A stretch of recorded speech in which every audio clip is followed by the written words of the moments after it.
이 사건의 본질은 7시간 녹취록이라고 하는 전대미문의 대통령 유력 당선 후보자의 배우자가 7시간 녹취록이라고 하는 그 자료를 통해서 그분의 실체가 드러났습니다.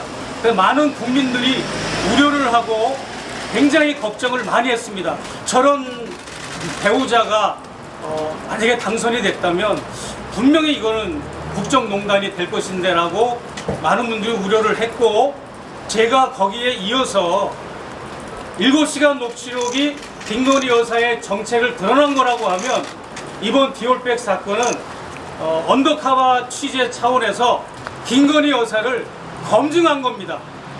일국의 영부인은 국민들의 검증의 대상입니다. 그래서 언더커버 차원에서 여러 가지 선물을 우리가 제공했고 여러 가지 청탁을 시도했지만 불합격을 맞으셨습니다. 주는 선물은 다 받으셨고 시도하는 청탁은 한 가지만 말고 거의 다 들어주려고 작동을 했고, 그런 핵심의 내용입니다. 물론 이 청탁이 들어진 거는 아무것도 없습니다. 그럼에도 불구하고 들어주려고 노력을 했고 신용을 했다고 하는 자체도 이거는 엄격하게 말해서 국정농단이고 정식으로 청탁이 적용되는 부분이라고 저는 생각을 하고요. 저는 이 언더커버 차원에서 취재 차원에서 김건희 여사와의 관계를 유지하고 또 그분을 만나기 위한 티켓팅의 명목으로 또 청탁의 목적을 두고 분명히 저는 다양한 선물을 제공했고 다양한 청탁을 시도했습니다. 여기에는 제가 부정하지 않습니다. 그래서 거기에서 제가 받아야 될 죄목이 있고 혐의가 있어서 처벌을 받는다면 얼마든지 저는 처벌을 받을 것이고 김건희 여사도 받으셔야 됩니다. 며칠 전에 국민권익위가 저를 한 번도 서면 조사나 대면 조사를 하지 않고 급하게 6개월 동안 가만히 있다가 하필이면 대통령 부부가 해외 순방을 간 그날 급하게 1시간 반 동안 설전을 벌려가면서 이 종결 처리를 했다고 하는 것을 듣고 저는 굉장히 분노했습니다. 왜냐하면 그 종결 처리한 근거들이 이 사건에 대한 해당자를 불러서 내용을 들어본 게 아니라 법리적인 그 책자만 놓고 1시간 반 동안 설전을 벌였다고 하는 얘기를 직접 제가 들었습니다. 국민권익위원회 모든 위원들이 또 위원장과 부위원장들이 권력에 아부하고 아첨하는 아첨꾼들이 아닌가 저는 그렇게 생각을 합니다. 국민권익위가 이번에 며칠 전에 이렇게 무모한 결정을 내린 것은 오히려 국회 특검의 빌미를 제공하고 특검의 정당성을 부여한 꼴뿐이 안 되는 겁니다. 그러니까 어차피 지금 때가 늦지 않았습니다.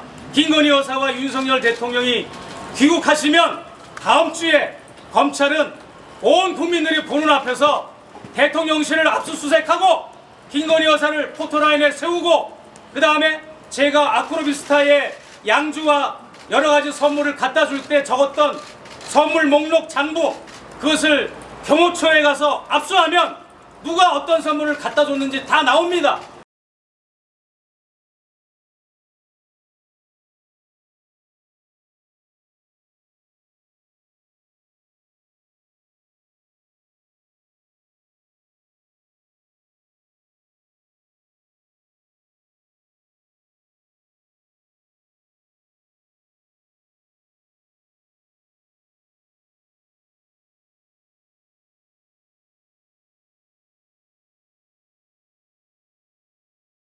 김건희 여사가 당연히 포토라인에 서시고 수사와 조사를 받으셔야 됩니다. 지금까지 저는 제가 고발사주를 받은 이런 우익단체들에 의해서 제가 검찰에 고발당한 거와 경찰에 고발당한 거를 그동안 5차례 내가 소환을 당해서 이렇게 이리저리 끌려다녔는데 선물을 준 사람은 출국 정지를 당하고 여기저기 불려다니는데 막상 뇌물 선물을 받은 분은 이렇게 포토라인에도 안 서는 것은 이거는 우리 헌법조항에도 누구에게나 공평한 헌법조항에도 맞지가 않는 것이고 법이 이 있는 거죠. 검찰이 방탄 수사를 하고 정권의 눈치를 보는 거다라고 저는 분명히 말씀드리고 싶습니다. 맞습니다.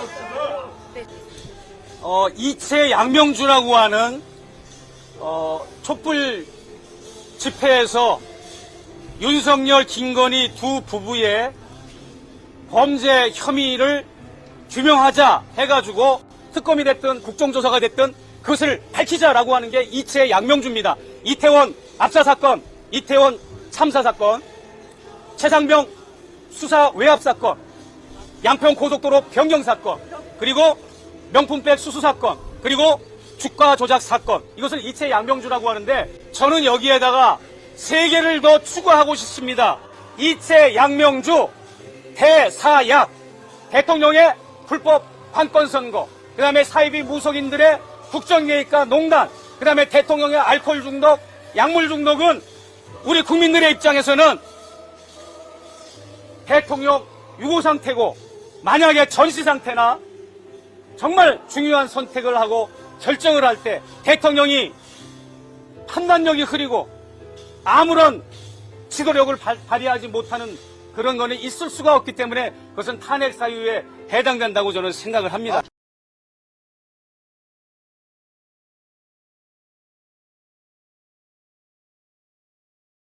그의 발언은 실로 충격 그 자체였는데요. 언론들이 크게 보도하지 않으면서 묻혀버리고 말았지만 이건 특종에 해당되는 뉴스였습니다. 하지만 지금까지 레거시 미디어를 포함한 유튜브마저도 쉬쉬하며 함구하고 있는데요. 어떤 매체도 공론화하고 있지 않습니다. 이 내용이 만일 사실이라면 지금 이 나라에는 대통령이 없는 거죠.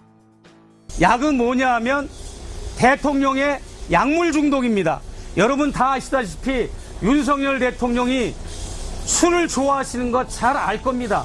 얼마나 술을 좋아하시는지 그 술 좋아하는 그 농도가 3시간 정도를 블랙아웃 상태에 빠지면, 그러니까 만취 상태에 빠지면 그것을 대통령 유고 상태라고 말합니다. 대통령이 총에 맞아서 저격당한 것만 국민들의 입장에서 볼 때 유고 상태가 아니라 대통령이 허구한 날 하루가 멀다 하고 술에 만취하고 오바이트하고 엎혀서 실려가고 그리고 교통정리하는 대통령 행차 시에 그 교통정리를 하는 그 경찰 간부가 오죽하면 내가 사는 미국에 있는 탐사 매체 썬데이 저널에다가 제보를 했겠습니까? 대통령이 청와대 인근 종로에서 새벽까지 술을 마신다. 12시면 관저를 나와서 새벽까지 술을 마신다는 제보를 하지 않았습니까? 그것뿐만 아니라 대통령과 영무인 두 부부가 포르포포를 맞는다고 하는 제보를 제가 영상물 제보를 받아서 확인이 돼서 그것을 스픽스라고 하는 매체에서 인터뷰 중에 제가 프로포폴이라고 하는 내자는 밝히지 않고 무언가 약물을 투여받고 있다. 대통령 부부가 이 말을 했는데 그걸 가지고 국힘당에서 저를 고발을 했습니다. 그래서 이 앞전에 영등포 경찰서에서 조사를 받았는데 이것도 역시 대통령의 알코올 중독과 약물 중독, 이것도 이채 양명주와 더불어 저는 규명해야 될 사안으로 집어넣습니다. 그래서 이채 양명주 대사약, 대통령의 불법 관권 선거, 그 다음에 사이비 무속인들의 국정개입과 농단, 그 다음에 대통령의 알코올 중독, 약물 중독은 우리 국민들의 입장에서는 대통령 유고 상태고, 만약에 전시 상태나 정말 중요한 선택을 하고 결정을 할 때 대통령이 판단력이 흐리고 아무런 지도력을 발휘하지 못하는 그런 거는 있을 수가 없기 때문에 그것은 탄핵 사유에 해당된다고 저는 생각을 합니다. 최상병 사건 하나만 놓고 봐도 우리 금쪽 같은 아들 한 명이 억울하게 이렇게 사고사로 돌아가셔도 나라가 발칵 뒤집히는데 그거 이상으로 1000명, 10,000명, 10만 명 이상의 우리 대한민국 군인들이 희생당할 수가 있는데 그게 바로 전쟁입니다.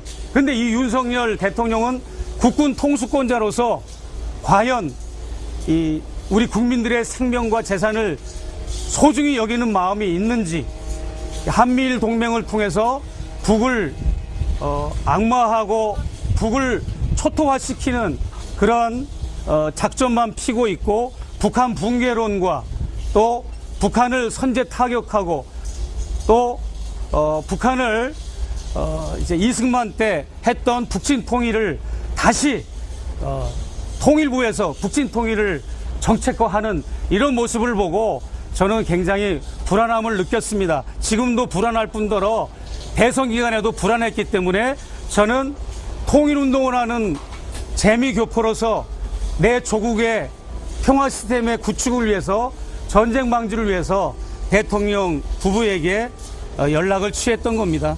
대통령 배우자가 뇌물을 받고 고가의 선물을 받고 인사청탁을 하고 이런 모습을 공공의 영역에서 국민의 알 권리 차원에서 그것을 언더커버로 취재해서 폭로한 거기 때문에 그것은 전혀 위법사항이 아님을 저는 말씀을 드리고, 만약에 그게 알려지지 않았다면 여러분들이 어떻게 윤석열 김건희 부부의 부정부패와 인사청탁, 이권개입, 국정농단이 어떻게 국민들에게 밝혀질 수 있었겠습니까? 맞습니다. 저는 천만다행으로 그것이 성공한 것이 천만다행이라고 저는 생각을 합니다.